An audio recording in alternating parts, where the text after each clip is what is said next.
सोच रही हूँ? यार पता नहीं आजकल मैं क्यों अपने विचार में खोई हुई रहती हूँ। इस वीडियो को देख के आपने समझ गया है कि हम लोग आगे क्या करने जा रहे हैं।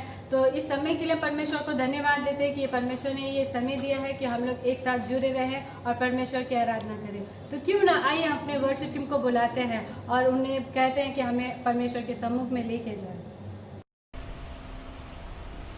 सभी को जय मसीह की। मैं इस दोपहर के घड़ी आप सभी का स्वागत करती हूँ।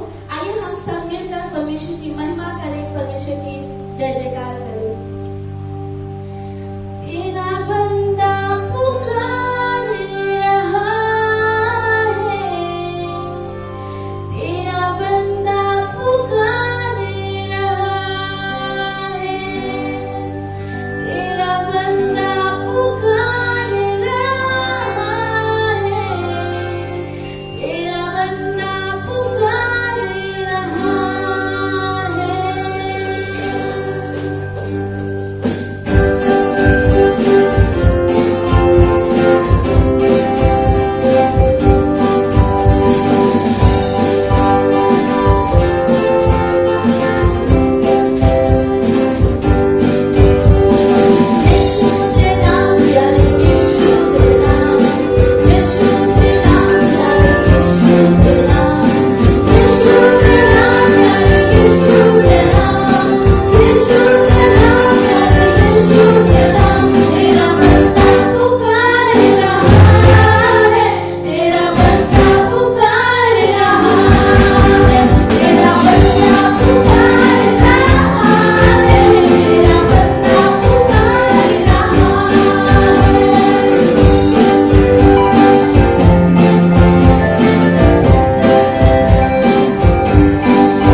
हो वो तुम्हारे लिए हो जाएगा।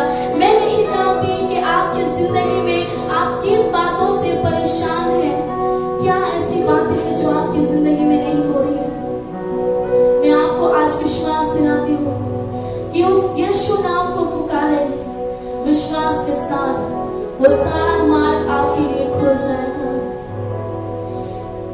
यीशु नाम, यीशु नाम, यीशु नाम, यीशु नाम, यीशु नाम, यीशु नाम की जय। यीशु नाम, यीशु नाम, यीशु नाम, यीशु नाम, यीशु नाम, यीशु नाम की जय।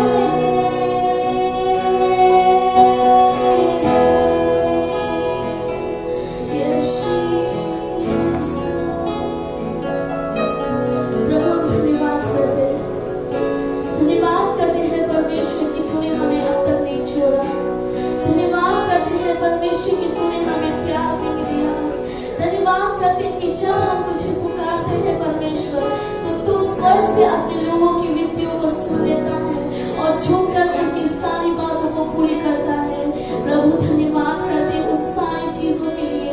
प्रभु धन्यवाद करते हैं कि तूने हमें ये जिंदगी दी परमेश्वर और अब तक हम तुझ में जीवित पाए जाते हैं। परमेश्वर सारी बातों को मैं आपके हाथों में सौंपती हूँ। सारा आदर महिमा गौरव आपको देती हूँ। प्रभु यीशु तेरे नाम से इस प्रार्थना को मांगती हूँ, आमीन। मैं आशा करती हूँ कि आप सभी को परमेश्वर की उपस्थिति में आकर बहुत अच्छा लगा है।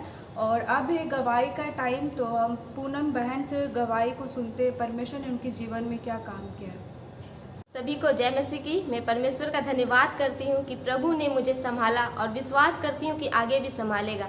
मेरे लाइफ में कुछ ऐसी बातें हो चुकी थी जो मैं बहुत डर गई थी उस बातों से, लेकिन मैंने हर समय हर वक्त परमेश्वर से प्रार्थना किया, उसके वचन को पढ़ा तो प्रभु के वचन से मुझे हिम्मत मिली और मैं उस बात से छुटकारा पाई हूँ। और विश्वास करती हूँ अगर आप लोग के जीवन में कोई ऐसी बात है तो आप प्रार्थना करो और आपके जीवन में परमेश्वर आपको छुटकारा देगा। जैसे कि मेरे जीवन में परमेश्वर ने मुझे छुटकारा दिया और उन बातों से मुझे निकाला, तो मैं परमेश्वर का बहुत बहुत धन्यवाद करती हूँ।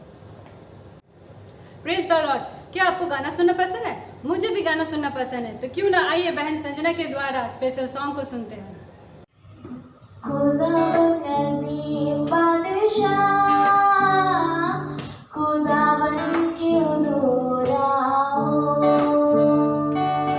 खुदावन अज़ीम बादशाह, खुदावन के हुज़ूर आओ। खुदावन का नाम मुबारक हो, उसकी रज़ा की खुशी मेरी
कुछ बोलना है, SKIT।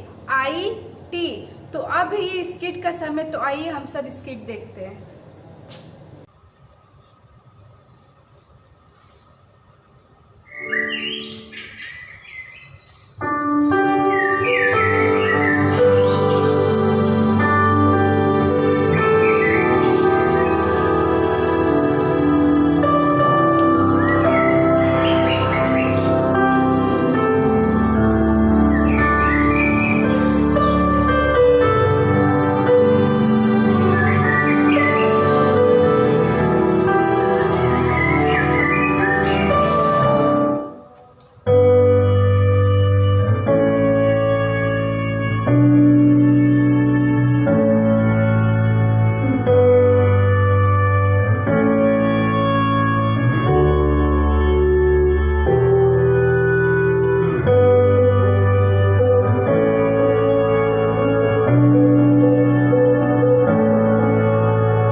सभी को जय मसीह। परमेश्वर की स्तुति हो कि प्रभु ने हमें और आपको फिर से आज इस दोपहर की घड़ी में इकट्ठा होने का मौका दिया है।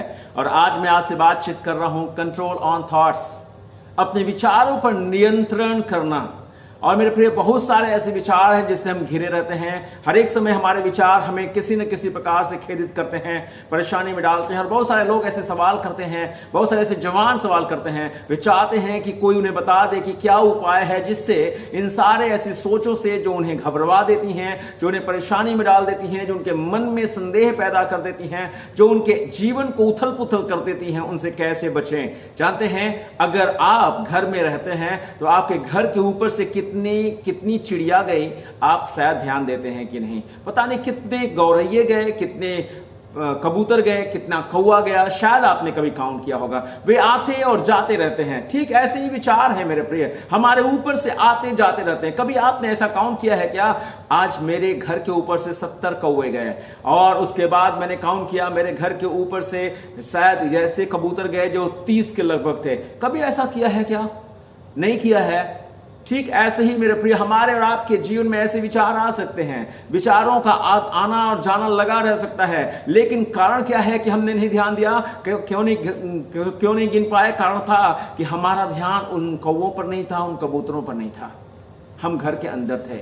मेरा प्रिय, कई एक बार हम जिन चीज़ों को सबसे ज़्यादा ध्यान देना शुरू कर देते हैं, वे हमारे ऊपर बैठ जाती हैं। क्योंकि अगर उन्हें हम मौका देंगे, वे आ तो सकते हैं हमारे अंदर विचार उठ तो सकता है, लेकिन अगर उनको मौका देंगे तो वो हमारे ऊपर एक घोंसला बना लेगी, और बनाने के बाद वो उसको सड़ाहट का जगह बना देगा, और ठीक हमारे जीवन के लिए वो घातक बन सकता है। इसलिए मैं कहूँगा कि आने वाले विचारों से आप, जो आपके दिमाग में, मन में विचार में आते हैं, उनसे परेशान मत होइए। उनको आने दीजिए और जाने दीजिए, उनसे परेशान मत होइए। उनको बस मौका मत दीजिए कि वो आप में घर बना लें, और जिसके चलते आपका जीवन दुभर हो। मनुष्य का इतिहास अधिकतर उसके दिमाग के द्वंद्व पर केंद्रित है। जो कुछ हम सोचते हैं वह महत्वपूर्ण है। हर एक समय याद रखें, जो कुछ भी हम सोचते हैं वो बहुत ही महत्वपूर्ण है, बहुत ही जरूरी है। एक लड़की थी जो बहुत सुंदर भी नहीं थी और बहुत कुरूप भी नहीं थी, और उसके विषय में किसी ने बताया कि वो एक जगह कहीं काम करती थी, और काम वाले जगह में भी उसके अंदर एक भावना थी कि मैं अच्छी नहीं लगती हूँ, मैं अच्छी नहीं दिखती हूँ, मैं सुंदर नहीं हूँ, मेरे अंदर ये गुण नहीं है, मेरे अंदर वो गुण नहीं है। और इन सारी बातों को वो लेकर के अपने दिमाग में हमेशा बैठी रहती थी, जिसके चलते वो जब काम में जाती थी तो वहाँ के काम करने वाले लोग भी उसके साथ सही संबंध नहीं रख पाते थे, क्योंकि उसके अंदर जो भावना थी वो बहुत छोटी थी, थी और वो उसकी सोच जो छोटी थी, जिसके चलते वो किसी के साथ सही तरीके से नहीं मिल पाती थी। और लेकिन एक दिन वो जब अपने काम में निकलने वाली थी तो रास्ते में चलते हुए उसने एक टोपी का दुकान देखा और उस टोपी के दुकान में वो गई ताकि वहां पर जा करके वो अपने लिए एक टोपी खरीदे जिसको पहनने के बाद वो अच्छी लगे, देखने में थोड़ा सा अच्छा लगे और जिसके चलते लोग उसके साथ सही बर्ताव कर सकें। और जब वो उस दुकान में गई उसने बहुत सारे टोपियों का आजमाइश किया और एक टोपी उसे मिल गई जो बहुत अच्छी लगती थी और उसने उसको लिया, उसको पहना और पहनने के बाद जब वो पहनने के बाद शीशा की तरफ देख रही थी उसने देखा कि वो बहुत सुंदर लग रही है। और ऐसा जब वो कर ही रही थी तो एक छोटी बच्ची भी उस दुकान में आई थी जो टोपी लेने के लिए आई थी। उसने देखा और उस औरत से कहा, आंटी आप बहुत सुंदर लग रही हैं। और उसके बाद उसकी माँ ने बोला, हाँ बहन जी आप सच में बहुत सुंदर लग रही हैं।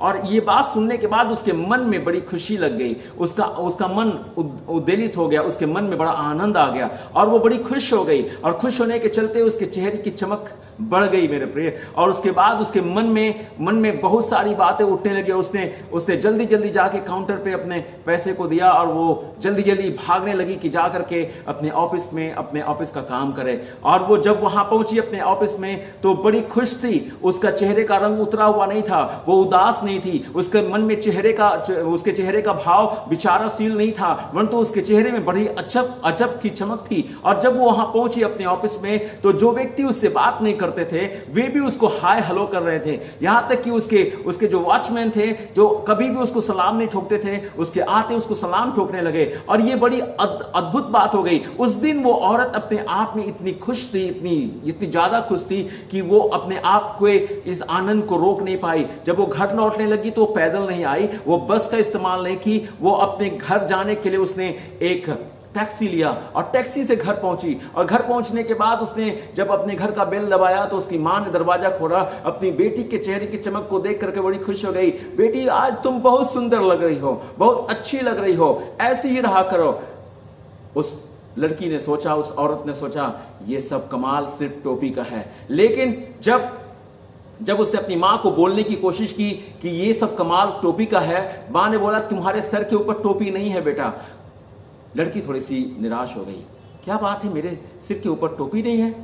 कौन सा विषय, कौन सा कारण है जिसके चलते मेरी टोपी कहां चली गई? और वो परेशान होकर के सोचने लगी कि मैंने टोपी कहीं अपने टैक्सी में तो नहीं छोड़ दिया, कहीं ऑफिस में नहीं तो छोड़ दिया, कहीं ऐसा तो नहीं कि काउंटर के पास छोड़ दिया। और यही बात हुई थी।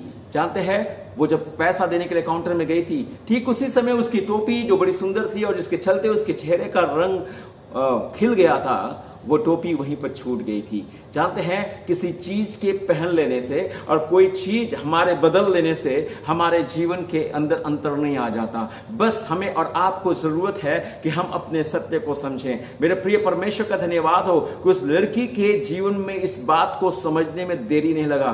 परमेश्वर की प्रशंसा हो। मैं आपसे चाहता हूं कि आप अपने इन विचारों पर, जिनको आप सोचते हैं कि ऐसा करने और वैसा करने से मैं बेहतर हो सकता हूं, मेरे प्रिय अपने आप के इस बात से आप निकल करके बाहर आइए, क्योंकि आप सबसे बेहतर हैं। परमेश्वर का वचन नीति वचन उसके 16 अध्याय उसके 32 पद में कहता है, विलंब से क्रोध करना वीरता से और मन को वश में रखना नगर के जीत लेने से उत्तम है। हालेलुया।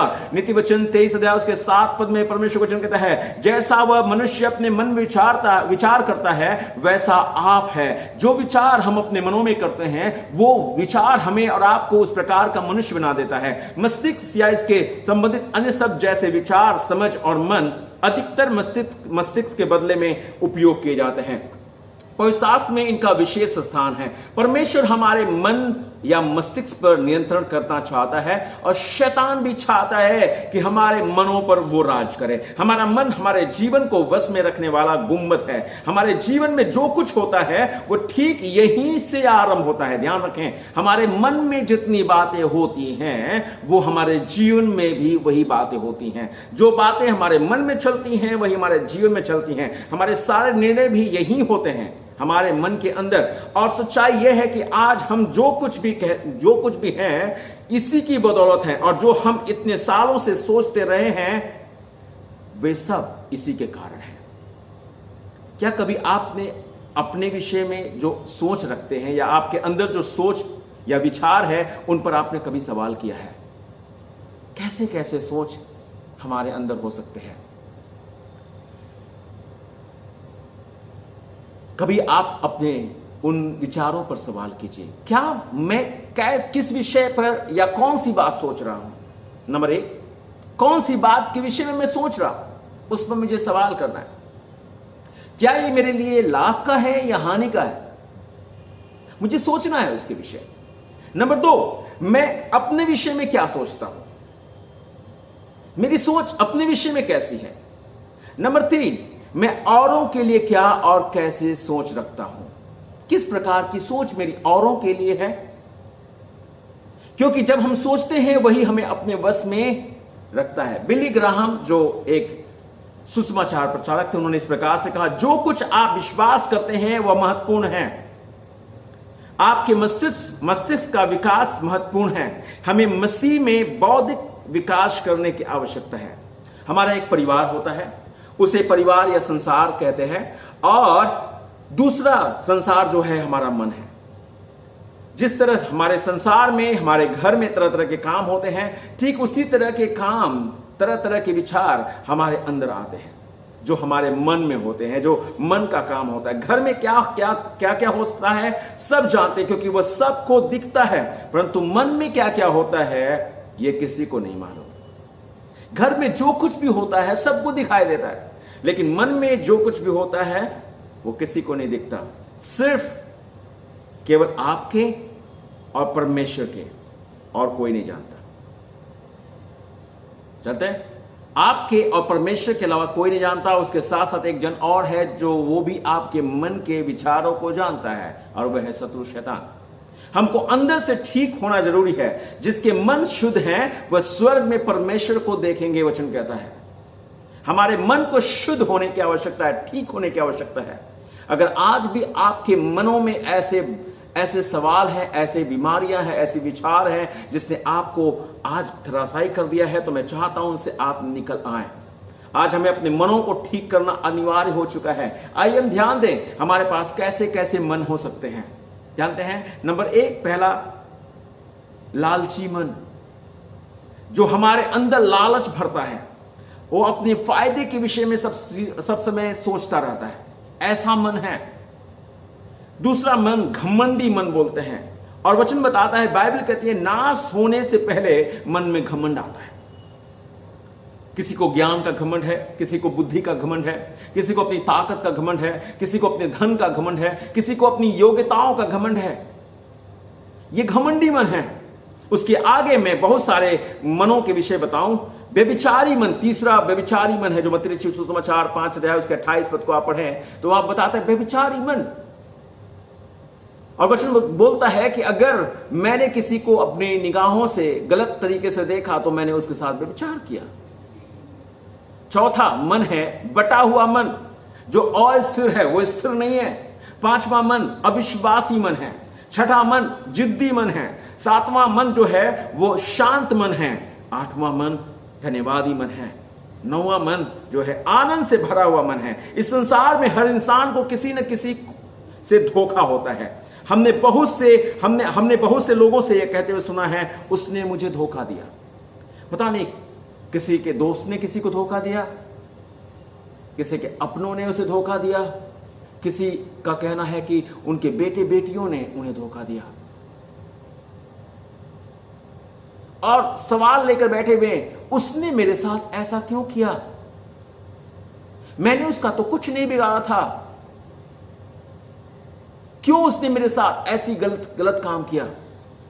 प्रभु का वचन बताता है, यिर्मयाह की पुस्तक 17 अध्याय उसके 9 और 10 पद को आप पढ़ें। यिर्मयाह की पुस्तक 17 अध्याय उसके 9 और 10 पद में लिखा हुआ है, मन तो सब वस्तुओं से अधिक धोखा देने वाला होता है, जिसमें असाध्य रोग लगा है और जिसे कोई समझ नहीं सकता। मन कैसा है? सबसे अधिक धोखे देने वाला है, धोखेबाज है। नीति वचन 4 अध्याय उसके 23 पद में परमेश्वर का वचन कहता है, इसलिए सबसे अधिक अपने मन की क्या करें? रक्षा करें। हालेलुया। जब मन चंगा होगा तो आप चंगे रहोगे। तब ना डिप्रेशन होगा, ना हाई ब्लड प्रेशर होगा, ना आप किसी तरीके से अपने आप को कहोगे मैं अकेला रह गया हूं, मैं छूट गया हूं और मुझे कोई साथ नहीं देता।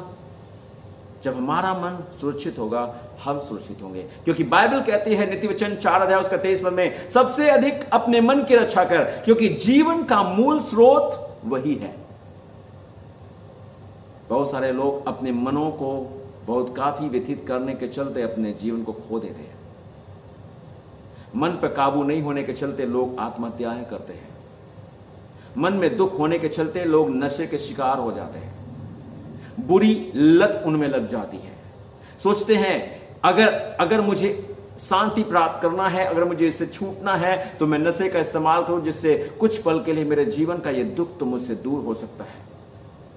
लेकिन वो हमें वो सबसे अजूबा सुख नहीं देता। वो कुछ पल का होता है, कुछ क्षणिक होता है और उसके बाद समाप्त हो जाता है। हे प्रिय, हमें और आपको करने की आवश्यकता है कि हम अपने मन की रक्षा और रखवाली करें। रोमियो की पुस्तक उसका 7वां अध्याय निकाले मेरे साथ। रोमियो की पुस्तक 7 अध्याय उसके 22 से लेकर 24 पद में आपके लिए पढ़ूं, और उसमें लिखा हुआ है 22 से लेकर 24 पद में, क्योंकि मैं भीतरी मनुष्यत्व से तो परमेश्वर की व्यवस्था से बहुत प्रसन्न रहता हूं, परंतु मुझे अपने अंगों में दूसरे प्रकार की व्यवस्था दिखाई पड़ती है, जो मेरी बुद्धि की व्यवस्था से लड़ती है और मुझे पाप की व्यवस्था के बंधन में डालती है। जो मेरे अंगों में है, मैं कैसा अभागा मनुष्य हूं, मुझे इस मृत्यु की देह से कौन छुड़ाएगा। परमेश्वर का यह वचन बताता है कि हमारे अंदर ये सारी बातें पहले से विद्यमान हैं। इनके लिए हमें भयभीत होने की आवश्यकता नहीं है, ये हमारे अंदर हैं। लेकिन परमेश्वर का यह वचन हमसे कहता है, उसी के 8 अध्याय उसके 6 पद, रोमियो की पुस्तक 8 अध्याय उसके 6 पद में परमेश्वर वचन कहता है, शरीर पर मन लगाना तो मृत्यु है, पर आत्मा पर मन लगाना जीवन और शांति है। कौन सी बातें हैं जिस पर आप मन लगाए हुए हैं? किन बातों में आपका मन फंसा हुआ है? हमें परमेश्वर का वचन बताता है कि हमें आत्मा पर मन लगाने की आवश्यकता है। शरीर से कोई लाभ नहीं है। परमेश्वर की प्रशंसा हो, परमेश्वर की महिमा हो, परमेश्वर की बड़ाई हो कि परमेश्वर हमसे और आपसे अपने वचन में ऐसी बातें कहता है। हम सारे लोग फोटो खींचना पसंद करते हैं, है नहीं? सेल्फी लेना कितने लोगों को पसंद है? ओके, जब हम फोटो खींचते हैं तो क्या करते हैं? जब हम फोटो खींचने जाते हैं तो कोई अगर फोटो ले रहा हो और हमारे चेहरे उसके सामने पड़ जाते हैं या हम उसके सामने पड़ जाते हैं तो क्या करते हैं? सबसे पहले अपना पोज बनाते हैं। भाई संतोष, आप मेरे तरफ देखिए, मैं आपका फोटो ले रहा हूं। भाई और बहन, आप सभी इधर देखिए, मैं आप सभी का फोटो ले रहा हूं और इसको मैं अपने पास रखूंगा। वाह, कितना सुंदर फोटो आया है, हालेलुया। लेकिन मैं आपको बता दूं, मैं इस फोटो को जो मैंने लिया है, मैं आपके सामने ही इसे डिलीट कर दूंगा। आपके सामने इसे डिलीट कर दूंगा। मैं इसे रखूंगा नहीं, क्योंकि मैं चाहता नहीं हूं कि ये बरकरार रहे यहां पर। इसलिए मैं इसके लिए जाऊंगा एक ऐसे जगह में जहां पर ये रखा हुआ है, ताकि उसको निकाल करके मैं डिलीट मार दूं। जानते हैं क्यों डिलीट मारा मैंने? क्योंकि जितना ज्यादा इसके अंदर मैं फोटो रखता जाऊंगा, उतना ज्यादा इसकी मेमोरी भरती चली जाएगी। जानते हैं, मैंने लिया और डिलीट मार दिया। मैंने लिया और क्या किया? उसे समाप्त कर दिया, ताकि उससे क्या हो, ब्लॉकेज नहीं आ जाए, ताकि उसके चलते और अधिक मैं फंस न जाऊं या मेरा कैमरा जो है वो आगे चल करके मेरा मदद कर सके। ठीक ऐसा ही है प्रिय, हमारे जीवन में जब विचार ऐसे आते हैं, हमें जरूरत है कि उसको डिलीट मार दो, उनको रखो मत। अगर आप रखेंगे तो वे आपके लिए घातक बन जाएंगे, वे आपके लिए मुसीबत का कारण बन जाएंगे। इसलिए हमें भी कुछ करना है, जानते हैं, और क्या करने की आवश्यकता है? हम भी ऐसा ही करें। अगर हम चाहते हैं कि हमारे विचारों पर नियंत्रण आ जाए, तो उन हर एक विचारों को जो हमें और आपको बांधते हैं, रोकते हैं, परेशान करते हैं, व्यथित कर देते हैं, तोड़ते हैं, उन सबको डिलीट कर दो। आमीन। कितनों चाहते हैं डिलीट करना? आइए हम 3 बातों में चले, और 3 बातें इस प्रकार से। फिलिपियों की पुस्तक उसके 4 अध्याय उसके 6 से लेकर 8 पर परमेश्वर का वचन कहता है, किसी बात की चिंता मत करो। हर विचार को, नंबर 1 पहली बात में करना है, हर विचार को या चिंता को विश्वास से डिलीट मार दो, हटा दो उसको। आमीन। चाहे जैसे भी विचार आपके जीवन में क्यों नहीं फंस गए मेरे प्रिय, जिसके चलते आपका मन व्यथित हो गया है और आप सोचते हैं कि ये मेरा जीवन व्यर्थ है और मैंने ऐसा भरोसा करके लोगों के साथ बेकार किया, लोगों के साथ दोस्ती करके मैंने गलती कर दी। मेरे प्रिय, आज इसी समय मैं आपसे चाहता हूं इसको अपने जीवन से, अपने विचार से डिलीट मार दो। फिलिपियों की पुस्तक क्या कहती है? 4:6 बोलता है, किसी बात की चिंता मत करो, परंतु हर एक बात में अपने सारे विषय को परमेश्वर के सामने धन्यवाद के साथ ले जाओ। अपनी चिंताओं में रहने की आवश्यकता नहीं है। अगर आप चाहते हो कि आपके विचारों पर आपका नियंत्रण आ जाए, अपने विचार को परमेश्वर को सौंप दो, क्योंकि वो आपके विचारों को बढ़िया से समझता है। वो आपका विचार करने वाला परमेश्वर है, वो आपकी चिंता करने वाला परमेश्वर है। नंबर 2, दूसरा डिलीट करने वाला विषय, भजन संगीता उसका 33 अध्याय उसका 17 और 18 पद मैं आपके लिए पढ़ूं। 33 अध्याय भजन संगीता उसका 17 और 18 पद, उसमें लिखा हुआ है, बच निकलने के लिए घोड़ा व्यर्थ है, वह अपने बड़े बल के द्वारा किसी को नहीं बचा सकता। देखो, यहोवा की दृष्टि उसके डरवैयों पर और उन पर जो उसकी करुणा की आस रखते हैं बनी रहती है। बच निकलने के लिए घोड़ा बेकार है और बड़े बल के द्वारा किसी को नहीं बचाया जा सकता, लेकिन यहोवा परमेश्वर की आंखें अपने डरवैयों पर लगी रहती है और उसकी करुणा की आशा उसके ऊपर बनी रहती है। इसलिए अपने जीवन में इस बात को हम याद रखें, हम हर निराशा को आशा से हटा दें। जितनी निराशाएं आपकी जिंदगी में हैं, जितनी बातों के लिए आप टूटे हुए हो, जितनी बातों के चलते आपका मन व्यथित है, उनको आशा के साथ हटा लीजिए। आमीन। परमेश्वर की स्तुति हो। आज इसे डिलीट मार दो। जिन बातों से आशा नहीं होती उनको डिलीट करो। जिन बातों से आपके जीवन के लिए हानि हो सकता है उसको डिलीट करो। आमीन। हालेलुया। परमेश्वर की स्तुति हो। नंबर 3, हर क्रोध को प्रेम से डिलीट मारो। जब कुछ बिगड़ जाता है, मन में चोट लग जाती है, हमें क्रोध आता है और क्रोध के चलते हम अपने जीवन में अपने आशीष को खो देते हैं और जो प्राप्त करना होता है वो भी हमारे हाथ से चला जाता है। इसलिए परमेश्वर का वचन कहता है क्या करें? हर क्रोध को प्रेम से क्या करो? हटा दो, डिलीट मार दो, उसको समाप्त कर दो, ताकि वो हमारे ऊपर काम न करे। क्योंकि बहुत सारे लोग क्रोध में आकर के अपने वश को खो बैठते हैं। क्रोध में आने के चलते बहुत लोगों ने अपने हृदय को भी खो दिया, क्योंकि उन्हें हार्ट अटैक हो गया, उनका ब्लड प्रेशर हाई हो गया। हालेलुया। Praise the Lord. परमेश्वर की स्तुति हो। जहां डिलीट मारोगे जिंदगी और नहीं हो जाएगी। आमीन। परमेश्वर की महिमा हो। अगर आपने किसी के प्रति अपने अंदर क्रोध रख लिया है, किसी के प्रति कोई ऐसी भावना आपके अंदर पैदा हो गई और आप क्षमा नहीं करना चाहते, मैं चाहता हूं आप क्षमा कर दो। और जिस दिन आप क्षमा करोगे, आप अपने विचारों पर नियंत्रण प्राप्त करना शुरू कर दोगे। पहला कुरिन्थियों 13 अध्याय उसके 4 से लेकर 6 पद को मैं आपके लिए पढ़ूं। उसमें लिखा प्रेम धीरजवंत है। पहला कुरिन्थियों 13 अध्याय 4 से लेकर 6 पद। प्रेम धीरजवंत है और कृपालु है। प्रेम डाह नहीं करता, प्रेम अपनी बड़ाई नहीं करता और फूलता नहीं, वह अनृति नहीं चलता, वह अपनी भलाई नहीं चाहता, झुंझलाता नहीं, बुरा नहीं मानता, कुकर्म से आनंदित नहीं होता, परंतु सत्य से आनंदित होता है। आमीन। हालेलुया। जिस दिन आपका मन ऐसा हो जाएगा कि कृपा करने लगे, डाह छोड़ दे और अपनी भलाई के लिए परेशान नहीं हो, उसे नाम मिलेगा कि बदनामी मिलेगी, उसकी चिंता नहीं होगी उसको। वो फूलना छोड़ देगा, वो अनृति चलना छोड़ देगा और झुंझलाना छोड़ देगा, तो वो संभल जाएगा। उसे डर नहीं लगेगा, उसे किसी प्रकार से टूटने की आवश्यकता नहीं पड़ेगी। मैं जानता हूं मेरे प्रिय कि हमारे हर एक के पास जीवन में बहुत सारी ऐसी बातें हैं जो हमें और आपको धराशायी की हुई है।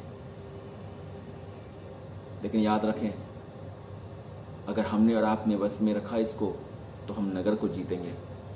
आमीन। अगर हमने और आपने अपने मन को वश में रखा, तो हम नगर को जीत लेंगे। परमेश्वर की स्तुति हो। प्रभु का वचन कहता है कि विलंब से क्रोध करना वीरता से और अपने मन को वश में रखना नगर के जीत लेने से उत्तम है। क्या चाहिए आपको, किन बातों की प्राप्ति के लिए आप परेशान हो। परमेश्वर आपकी सारी बातों की चिंता करता है, वो आपकी सारी बातों को जानता है। क्या आप उसे अपने जीवन में काम करने दोगे? क्या आप उसे कहोगे परमेश्वर ये ज़िंदगी मेरा है, ये मन तेरा है, ये सब कुछ तेरा है प्रभु, इसे तुझे सौंपता हूँ, इस पर तू अपना वश रख। जिस दिन वो वश रखेगा आपके मन पर दूसरा कोई वश नहीं कर पाएगा। वे विचार जो आपको परेशानियों में डालते हैं वे आपसे दूर हो जाएंगे। अगर आप चाहते हैं कि इन पर वश करें, आइए हम डिलीट मारना शुरू करें। उन बातों को डिलीट मारना शुरू करें जिसने हमें और आपको फंसा रखा है। उन चिंताओं को अपने जीवन से डिलीट मार दें, विश्वास के साथ आगे बढ़ें। उन निराशा की बातों को डिलीट मार दें, आमीन। और उन क्रोध को हटा दें। उन क्रोध को, एंगरनेस शुड बी डिलीटेड, आमीन। अगर कहीं भी ऐसी अवस्था है, आज परमेश्वर आपको बुला रहा है। आइए अपनी आंखों को बंद करें, हम प्रार्थना में चले।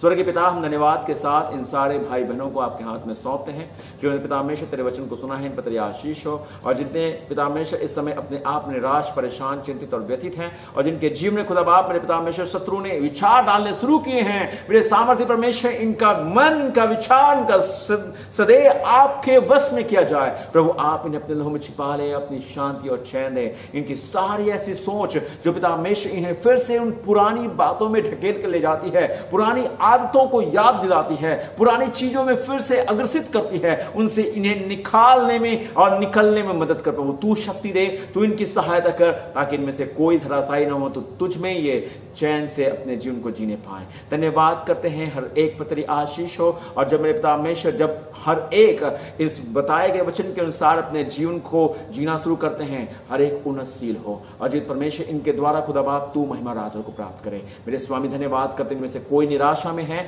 और कोई भी मानसिक किसी तनाव में है, और खुदा बाप मानसिक परमेश्वर मेंटल डिजीज में जा रहा है, मेंटल इलनेस में है, प्रभु यीशु के नाम से हम प्रार्थना करते हैं प्रभु इसी वक्त छंकाई इन पे आ जाए प्रभु जी। और खुदा बाप हर एक डिप्रेशन यीशु के नाम से जाता रहे, हर एक पिता परमेश्वर, हर एक ऐसी सोच जिसने पिता परमेश्वर इनके जीवन को उथल पुथल कर दिया वो समाप्त हो जाए प्रभु। तेरी शांति और चैन में आ जाए, ताकि ये तुझ में जीवन जीकर तुझे महिमा दे सके। धन्यवाद करते हैं, सारी विनती और प्रार्थना हम आपके चरणों में सौंपते हैं। प्रार्थना यीशु आपके पवित्र मीठे नाम से मांगते हैं, आमीन आमीन। परमेश्वर आप सभी को आशीष दे। मैं आशा करती हूँ कि आज के ये वचन सुन के आप लोग बहुत आशीषित पाए हैं, मैं भी आशीषित पाई हूँ। तो क्यों नहीं इस वचन को हम लोग अपने फ्रेंड सर्कल, रिलेटिव में सबको शेयर करें और वे भी आशीष पाए। और आपको अगर जानकारी की ज़रूरत है तो हमारे स्क्रीन में दिए गए नंबर में कॉल कर सकते हैं कि आप लोग का जो भी संपर्क प्रश्न है वह हमसे पूछ सकते हैं।